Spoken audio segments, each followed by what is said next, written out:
Ireland, the land of Celtic legends, glorious countrysides, and the home of an absolute gem of a racing circuit. This is Mondello Park. Mondello Park is located in County Kildare and hosted both national and international level championships, including the BTCC, the Euro Boss Series, and the FIA Sports Car Championships. It's also a hotspot for people who like driving sideways and hosts many recurring drift events. This FIA Grade 4 circuit is exactly 2¼ miles in length, featuring 13 turns. The Danish driver Johnny Laursen taking the race lap record in a Benetton B197 Formula 1 car. A lot of the corner names have changed over the years, so I'm using the ones I found on the circuit's official website. However, some of these may be outdated. We'll be driving this Radical SR3 today, as it has a decent amount of downforce which will help tackle this track's long sweeping bends. But it only has around 200 horsepower, so we should have enough time to savour these corners. Here we go then for a lap of Mondello Park. Absolutely amazing circuit this one, as we go down the start finish straight, braking hard for this first corner T1, this really sharp right hand hairpin. Let the car go out wide, bring the car to the right, and then just a blend of the power through the left hander. As you go up the hill, it can understeer a bit there, so you've got to be a bit careful.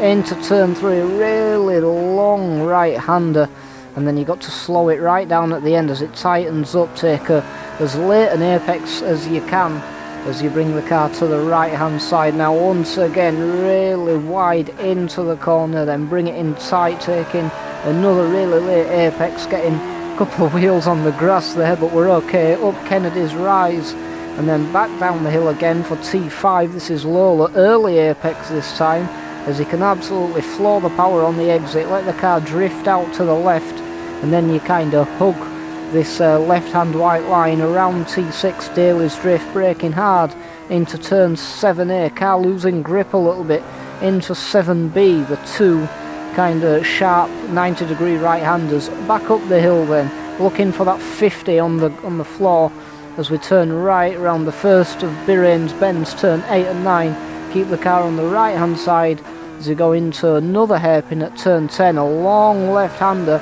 bringing the car to the right once again, keeping the car on the right hand side as you brake for turn 11.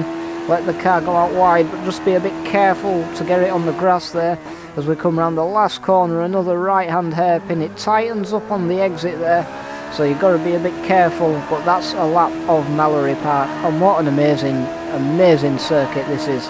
But of course that's a lap. Let's see what it's going to be like in a race. We've got a grid of these Radical SR3 cars, and let's see what the racing's like around here. A couple of the AI cars slow off the line just like they normally are as we charge down then into T1, kind of really tight on the inside there. Probably not the best line to take, but we somehow managed to make it work. I think there were a bit of contact there as we go around T2, just giving the car in front a little bit of a bump draft there as we charge down into T3. Maybe we can make a move on the inside, let the car drift out wide, bring it back in tight, and it looks like we've just about made that move stick.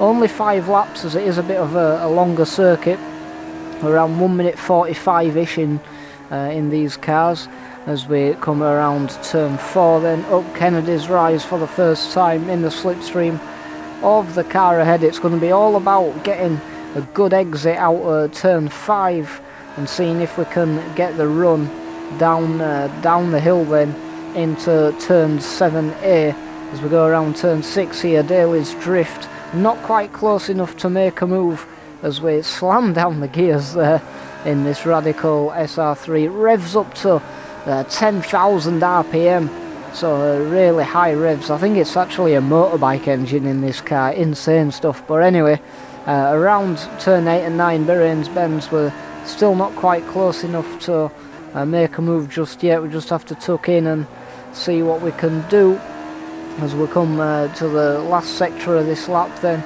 Throw it in the left hander in third gear, and we carried a good amount of speed through there. We are gaining on the car ahead around this last right hander. Just got a little bit deep there and we lost a little bit of the time we gained. You can see the cars in as mirrors there, and we're going to have to watch out for them as we go on to the second lap then into turn 1.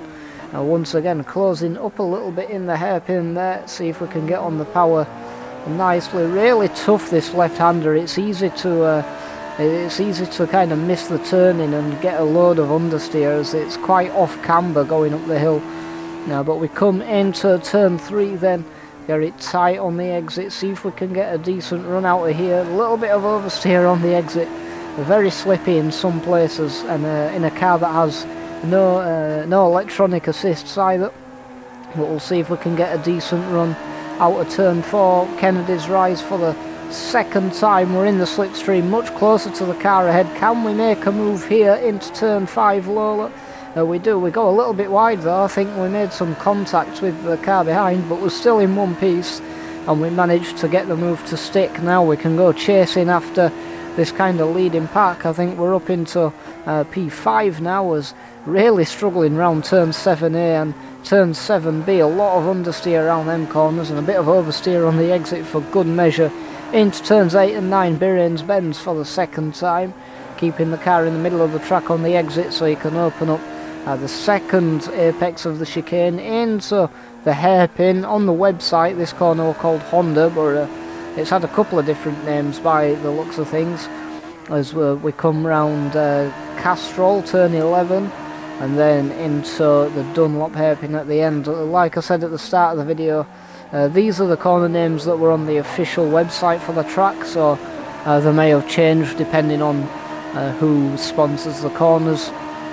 But we're on to lap 3 then, more than halfway into this race now, and we'll see what we can do. Still chasing after these cars ahead, and I just love this circuit. It's got such a good flow to it, and especially in a kind of high downforce car like this, it's just such fun to drive. But going round wide into turn 3 and then trying to get the power down on the exit, taking a late apex as late as you can, and then even later. Same thing here, nice and wide in, and then close the corner on the exit, and it looks like we've made up a lot of time on this car ahead. I don't think we're close enough to make the move up the inside again, but we're going to try it, and just not quite close enough.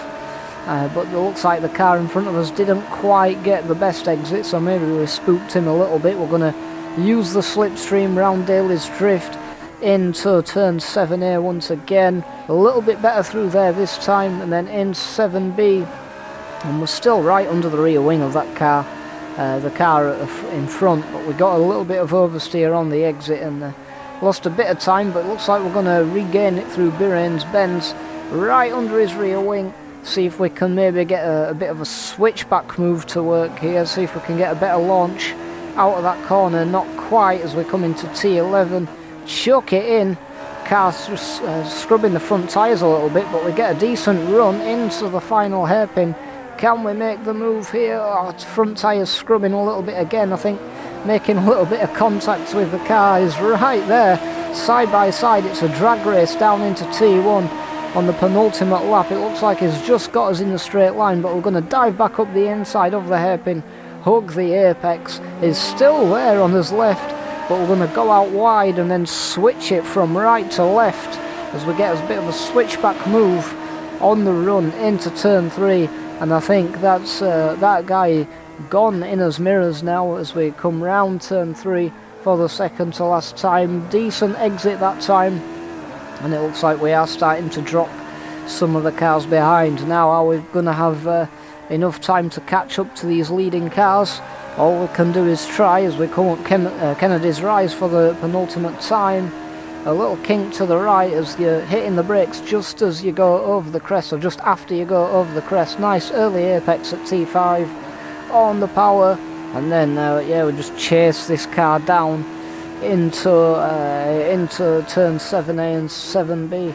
You can really slam it down the gears in this thing. I love the gearbox in this car, and just the fact it revs so high. It's such a fun car to drive. It's almost like having a Formula 1 engine, except obviously not quite as powerful. About 200 horsepower in this car, but it feels like a lot more because the car just doesn't really weigh anything. But anyway, back to the race here. We go round turn 10 and still chasing after the car, braking about where that that curb starts, you can really chuck it in, but it's easy to get a wash of understeer around there. Speaking of understeer, scrubbing the front tyres again.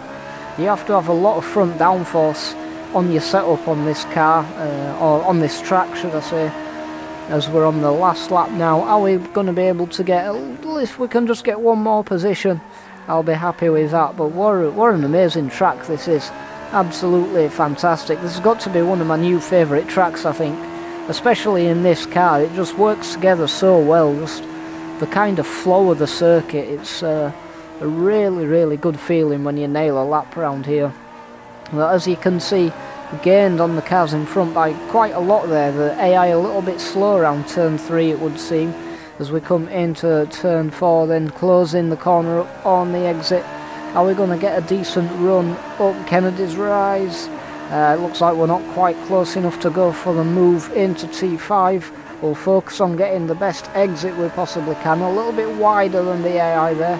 Maybe we're going to carry a little bit more speed as we're in the slipstream now, then as we go round T6 Daly's Drift. Just throw it up the inside, a bit of a dive bomb there around 7A, and then around 7B we're side by side with the car to his left.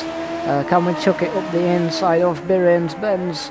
Looks like we can. I'm not sure where he is. I think we're just about ahead of him, and we get up into P3. I think this is probably not quite close enough to the next car to make another move as we go around turn 10 into turn 11. Just got on the grass a little bit there and absolutely mullered that curb, but we're okay into the final corner. Not quite close enough to make a move, but that was a lot of fun nonetheless, and it's going to be P3 for us in the end from P12. So yeah, a lot of fun. I'll leave this track linked in the description below, along with this car if you want to try it for yourselves. But what an amazing circuit this is, and what an amazing combination with this car as well. But anyway guys, if you did enjoy it, please hit like, hit subscribe to see more, and I'll see you all in the next one.